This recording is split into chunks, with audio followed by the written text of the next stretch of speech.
Dear Patriots, please subscribe to our patriotic channel. Like and share this video so your friends can see it. Thank you. Outrageous. Mueller is now harassing American citizens who legally donated to Trump's inauguration. Special counsel Robert Mueller is continuing his war against President Trump. Now, he is harassing American citizens who legally donated to Trump's inaugural fund because they have foreign connections. Via ABC, according to a source who has sat with the Mueller team for interviews in recent weeks, the special counsel is examining donors who have either business or personal connections in Russia, Saudi Arabia, the United Arab Emirates and Qatar. Several donors with those ties contributed large sums to the nonprofit fundraising entity, gifts that topped out at $1 million, according to public records.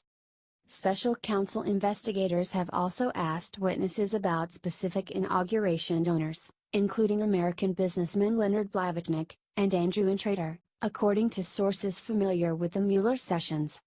Neither has been accused of any wrongdoing. Blavatnik is a billionaire with dual U.S. and British citizenship who has extensive business ties in Russia.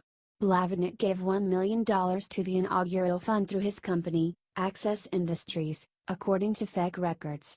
Companies are prohibited from giving donations to political candidates, however, donations to inaugural committees are not considered donations to candidates. Intrater, an American relative and business associate of Russian billionaire Viktor Vekselberg, runs a U.S. company with deep ties to Vekselberg's Russia-based global conglomerate, Renova Group. Renova was recently sanctioned by the U.S. Treasury Department. Intrater serves as the CEO of Columbus Nova, an investment company based in New York. FEC records show Intrater made a $250,000 donation to the Trump Inauguration Committee in early January 2017. Democrats just won't let go. They don't investigate and prosecute for a crime, they investigate to find a crime to prosecute. It is a charade. Mueller was hired to destroy and unseat Trump. Democrats are desperate to get Trump on anything. They live by fictions. But, we are interested in facts, and they haven't got any. This is why this investigation needs to stop. We American citizens get no benefit from it even though we are footing the bill. Where's the outrage? Congress is a sheep pen, and the shepherds are subversives doing everything they can to obstruct everything that is good. What do you think? Scroll down to leave a comment below. Dear Patriots, please subscribe to our patriotic channel. Like and share this video so your friends can see it. Thank you. Report, Mueller reaches indictment decision on Trump. On Wednesday, President Trump's lawyer Rudy Giuliani said that special counsel Robert Mueller's team admit that they can't indict a sitting president. Mr. Giuliani told CNN, all they get to do is write a report. They can't indict. At least they acknowledge that to us after some battling, they acknowledge that to us. So someone actually read the Constitution? What a refreshing development. Sadly, it took them long enough. These despots should have known that they could not indict sitting president before this nonsense the end. Especially with no evidence of even a crime committed. However, according to CNN, the conclusion is likely based on Justice Department guidelines and not a result of evidence gathered by Mr. Mueller's team. The reporter additionally cautioned, a lack of an indictment would not necessarily mean the president is in the clear. But Fox News reported, the precedent that federal prosecutors cannot indict a sitting president is laid out in a 1999 Justice Department memo. Giuliani claims that Mueller has no choice but to follow the memo's instruction, signaling it might be game over for Mueller. This case is essentially over, Giuliani said. They're just in denial. Still, this is simply confirming what we all knew for a long time: they cannot indict President Trump, because there was no crime committed. So by personal vendetta and heavy political bias, funded by American taxpayers, Mueller's legal Gestapo is now hell-bent on manufacturing a crime. The cornerstone of Mueller's indictments is a hoax. The Democrats are so very desperate that they are making big fools of themselves.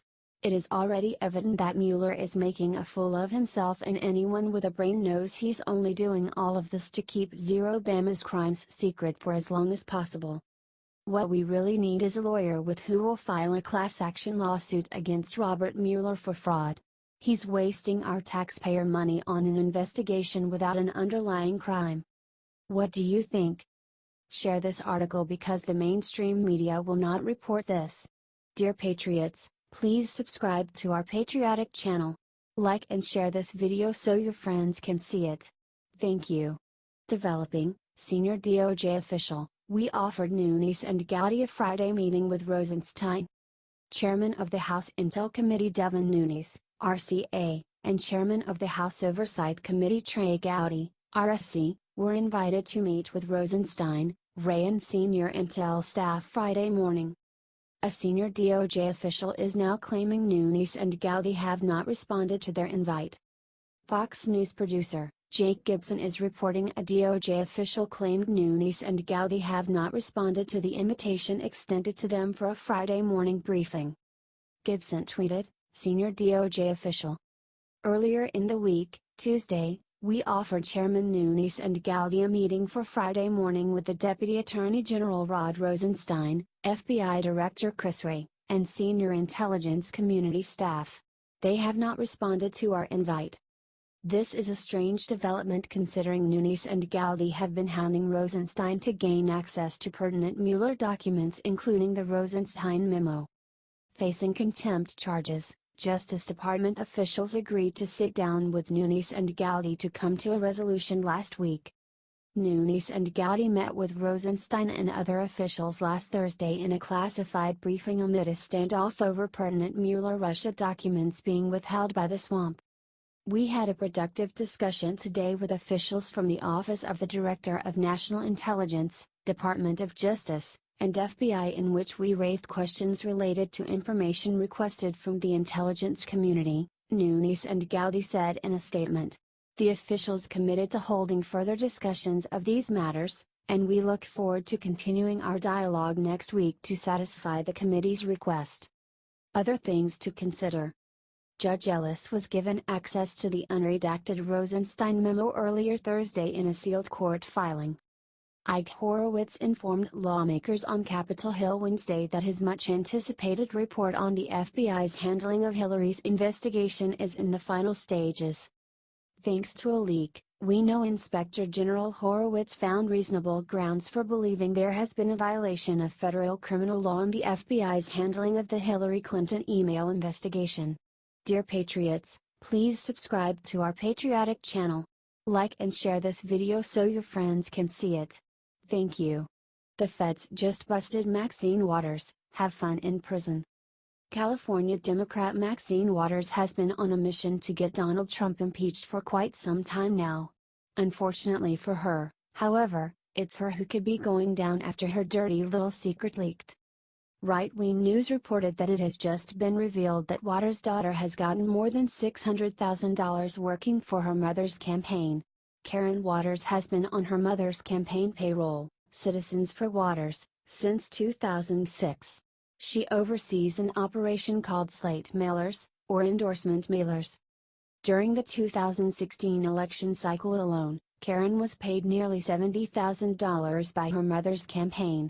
Waters has been focused on filling her own family's pockets instead of actually helping out her constituents, who desperately need it, as she represents one of the poorest districts in California. During her tenure, things have gotten much worse for her constituents, wrote Jesse Lee Peterson for WND.com in an article entitled Time to Show Anti-Maxine the Door. Crime is out of control. Good jobs are gone. Public schools are failing to educate students. Illegal alien gang members are driving black citizens out of their neighborhoods, yet Maxine is spending taxpayer funds on a witch hunt. Waters represents California's 43rd district, which is also one of the poorest areas in Southern California. Despite this, she has managed to amass quite a bit of wealth for herself over the 40 or so years that she has been in Congress, being paid by the tax dollars of hard-working Americans. She even owns a $4.3 million mansion that is located in Hancock Park, long considered to be one of LA's most posh neighborhoods. Waters' 6,000 square foot luxury estate is located far from the crime-ridden area she represents in South Central LA, an area that she refuses to live in herself. This raises the question of how she was able to amass this much wealth when she was living on a public servant's salary in the higher-end district of Southern California. Share the story if you think Maxine Waters should be locked up. HD Jumbo Report. Dear Patriots, please subscribe to our patriotic channel. Like and share this video so your friends can see it. Thank you. Nunes just made very bold prediction on Russia probe that'll have you cheering. Devin Nunes knows something big. Why do we say that? Because he is making a very bold prediction regarding Russia probe, and you're going to like what he has to say. Nunes says that President Trump was likely set up and that when this is all said and done, the FBI will be very embarrassed. House Intelligence Committee Chairman Devin Nunes of California said the Trump campaign might have been set up by the federal government back in 2016. Let's talk about how did this get started? You had Fusion GPS that was hired by the Democratic Party and the Clinton campaign to draw up a dossier on the president, or as the president was running for president, Nunes said Tuesday on Fox and Friends. What happened with that is that in Glenn Simpson's testimony he mentioned that there was a source within the campaign. Nunes said Glenn Simpson, the head of Fusion GPS, told Congress he was being truthful about a mole within the Trump campaign and predicted the fallout would tarnish the FBI and DOJ. Glenn Simpson said that in what was closed testimony. Then it became public. Now he's confirmed that he was telling Congress the truth, which is probably a good idea, Nunes continued. We believe he was telling the truth. And what we're trying to do is get the documents to figure out, did they actually have, what methods were used to open this counterintelligence investigation. I think what it really means, I think it will look badly on the Department of Justice and the FBI on how they conducted this investigation, Nunes said. He also said the entire investigation into President Donald Trump lacked credibility from the start. I think if the campaign was somehow set up, I think that would be a problem. Right? If they were somehow meetings that occurred and all of this was a setup, Nunes said. Because we have yet to see any credible evidence or intelligence that led to the opening of this investigation.